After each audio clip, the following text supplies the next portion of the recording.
মৌলিক সংস্কারগুলো শেষ করে অন্তর্বর্তী সরকার নির্বাচন দিবে বলে জানিয়েছেন বাণিজ্য উপদেষ্টা শেখ বশির উদ্দিন। সেই সাথে অভ্যুত্থান পরবর্তী সময়কে রাষ্ট্রে ন্যায় প্রতিষ্ঠার সুযোগ হিসেবে জানান তিনি। শনিবার রাতে বসুন্ধরা আন্তর্জাতিক কনভেনশন সিটিতে ওয়ালটন আয়োজিত এটিএস এক্সপোর সমাপনী অনুষ্ঠানে এসব কথা বলেন তিনি। উপদেষ্টা বলেন, প্রযুক্তি পণ্যের দেশীয় নতুন নতুন উদ্ভাবনের মাধ্যমে বৈদেশিক মুদ্রা অর্জন করার চেষ্টা করতে হবে। ওয়ালটনের মতো অন্যান্য প্রতিষ্ঠানগুলোকেও দেশীয় ব্র্যান্ডে বিশ্বে পৌঁছে দেওয়ার আহ্বান জানান তিনি।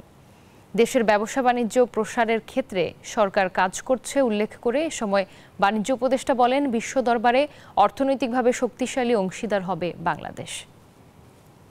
কাজ হচ্ছে বিভিন্ন ধরনের রিফর্ম করা এবং একটা যত দ্রুত সম্ভব একটা ইলেকশন হোল্ড করা। সো আমরা এট দ্য সেম টাইম আমাদের যে এই 5 আগস্টের বিপ্লবের পরে যে সরকার আসছে, যে প্রায় 2,000 মানুষ শহীদ হয়েছেন, 30,000 লোক আহত হয়েছেন, আমরা ন্যায় প্রতিষ্ঠা করার জন্য এখানে আসছি। আমাদের মূল উদ্দেশ্য হচ্ছে যে আমরা একটা ন্যায় প্রতিষ্ঠা করতে চাই।